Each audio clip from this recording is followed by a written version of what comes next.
आपको पता है आप भारत देश के निवासी हैं। राष्ट्रपति कौन है? जनगण पूरा नाम बताइए। जनगण मन भारत के राष्ट्रपति कौन है? और पीएम नरेंद्र मोदी। पीएम नरेंद्र मोदी भारत के राष्ट्रपति हैं। भारत के रक्षा मंत्री कौन है? हमको इतना भी पता नहीं। मुख्यमंत्री मुख्यमंत्री जानते कौन है? PM Modi. PM.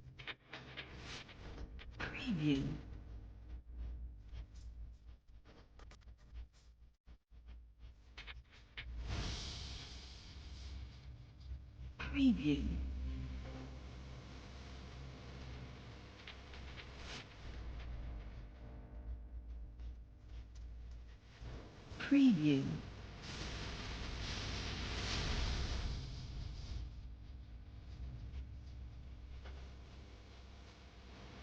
Preview. Prayagraj के हम उसी मदरसे पे हैं जहां पर कुछ दिनों पहले नकली नोट छापने का पूरा भांडाफोड़ हुआ था। लेकिन आज जब जिस तरीके से पुलिस का दायरा जांच का आगे बढ़ रहा है, नई नई चीजें निकलकर सामने आ रही है। पुलिस की जांच की जो टीम है उसने कई तथ्यों को खोजा और खोजबीन करने के बाद अब यहां से कुछ ऐसे साहित्य, कुछ ऐसी किताबें मिली हैं जिसमें आरएसएस के बारे में गंभीर बातें कही गई हैं।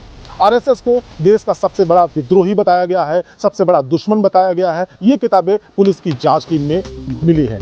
फिलहाल अब जब ये सारी चीजें मिलने के बाद जो जांच एजेंसियां हैं उन्होंने अपनी जांच का दायरा धीरे धीरे बढ़ाया है और बढ़ाने के कई परत दर परत जो चीजें हैं वो निकलकर सामने आ रही हैं। सबसे बड़ा सवाल ये है कि जब पुलिस ने यहाँ पर रेड के दौरान जब यहाँ पर पुलिस ने प्रिंसिपल के सहित और जो 3 लोग उड़ीसा के रहने वाले थे उनको यहाँ से गिरफ्तार करके 1,30,000 की जो नकदी है उसको बरामद किया था। उसको बरामद करने के बाद से ये तमाम तरह की चीजें आगे निकलकर सामने आ रही थी कि आगे इसमें क्या हो सकता है। लेकिन जो वीडियो सामने आया है, वीडियो सामने आने के बाद से अब कई सवाल खड़े हो गए हैं कि अब सबसे बड़ा सवाल जिस तरीके से आरएसएस को लेकर प्रिंसिपल के उसी कमरे से ये किताब निकलना जिसमें आरएसएस को तमाम बातें कही गई हैं, देश का सबसे बड़ा आतंकवादी कहा गया है और तमाम चीज़ें ऐसी कही गई हैं जो आपत्तिजनक हैं।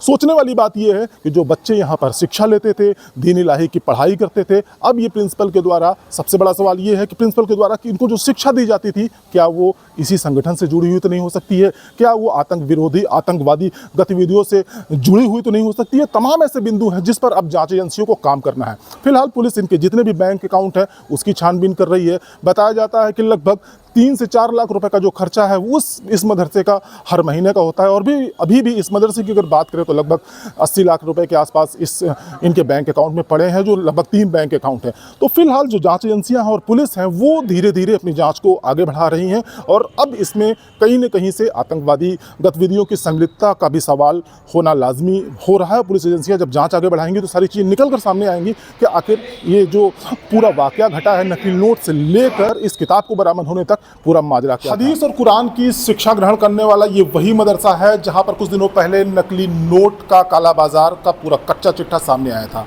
हमारे साथ कुछ बच्चे हैं जो दूर दूर से यहाँ पर आकर ये तमाम चीज़ें पढ़ते हैं, शिक्षा लेते हैं।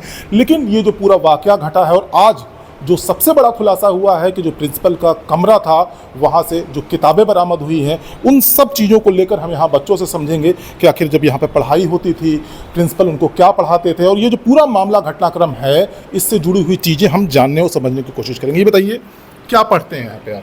जी मौलवी की पढ़ाई। क्या पढ़ाया जाता है आपको उस पढ़ाई में? यहाँ कुरान शरीफ पढ़ाया जाता है और वही दीनी तालीम।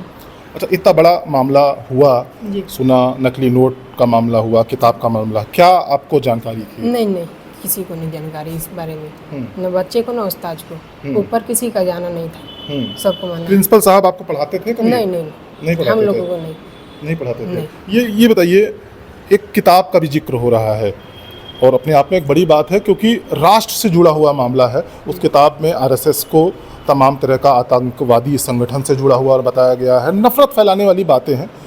क्या लगता है आपको उचित है और आपको कितनी जानकारी थी इसकी? हमें तो इसकी कोई जानकारी नहीं क्योंकि ऑफिस में भी हमारा कोई काम था नहीं। हम तो अपनी क्लास में अपनी किताबों से लेना देना हमारा था, हम अपना पढ़ते थे, हमें उन दूसरी किताबों से कुछ लेना ही देना नहीं था और मिली हो तो हमें तो इसका ज्ञान भी नहीं। कितने साल से पढ़ाई कर रहे हैं? 6 महीने भी पूरे भी नहीं हुए। कब पता चला आपको कि यहाँ पर नकली नोट का एक काला खेल खेला जा रहा है? जिस दिन फर्स्ट टाइम पुलिस आई उस दिन पता चली। उस दिन पता चला। तो ऊपर जाने की इजाज़त आप लोगों को भी नहीं थी? किसी को नहीं, आज तक सीढ़ी पे कदम नहीं रखा हमने, तो आपने सोचा नहीं इसके पीछे की वजह क्या हो सकती है? क्योंकि वो ऊपर उनका पर्सनल रूम था, इस वजह से ऊपर किसी बच्चों को जाने की इजाज़त नहीं थी। तो पर्सनल रूम था, लेकिन उसके साथ साथ प्रिंसिपल साहब के साथ साथ 2-3 लोग और थे जो उनके खास थे, वो आया जाया करते थे। तो कभी मन में ये सवाल नहीं आया आपके क्या कि जब वो लोग जा सकते हैं तो आखिर हम लोग क्यों नहीं जा सकते हैं? वो उनके घर का जैसे सामान वगैरह लाना ज़रूरी, तो इस वजह से वो जाते थे, बाकी और किसी कोई काम करता नहीं था उनका, इस वजह से उनको जाने की परमिशन थी, हमें जाने की ठीक परमिशन। बात है। देखिए मौलाना जी, एक बात और समझना चाहेंगे, आप लोग जो पढ़ाई कर रहे हैं यहाँ पर, तमाम तरह की चीज़ें हैं, चाहे वो हदीस से जुड़ा हुआ हो, चाहे वो कुरान से जुड़ा हुआ मामला है, लेकिन अब जब इतना सब कुछ हुआ है तो सवाल उठना लाजमी है। तो जो पढ़ाई होती थी और आपके जो प्रिंसिपल साहब थे, कितने अरसे से आप इनको जानते थे और ये पूरा मामला जो हुआ है नोट छापने से लेकर किताब मिलने तक, क्या जानकारी थी आपको? सबसे पहले तो हम लोग 27 तारीख को हम लोग जा रहे थे और से आला हज़रत बरेली शरीफ। तो जैसे हम लोग दरवाजे में पहुंचने वाले थे, पुलिस आ गई और फिर रोकने लगी, बोल आप लोग कहाँ जा रहे हैं? तो फिर मेरे बड़े भाई ने पूछे, बोल क्या हुआ है? तो हम लोग बैग चेक करने लगे, तो जो लड़का वो कांड किया था तो उसको पकड़ लिए। फिर बोले आप लोग भी मत जाए। फिर पुलिस लोग हम लोग से पता करने लगे, बस इससे ज़्यादा कुछ नहीं जानते। तो फिर पैसे वगैरह। अच्छा, और हदीस और कुरान के अलावा भी कुछ पढ़ाया जाता था? जी हदीस कुरान के अलावा कुछ पढ़ाया जाता था?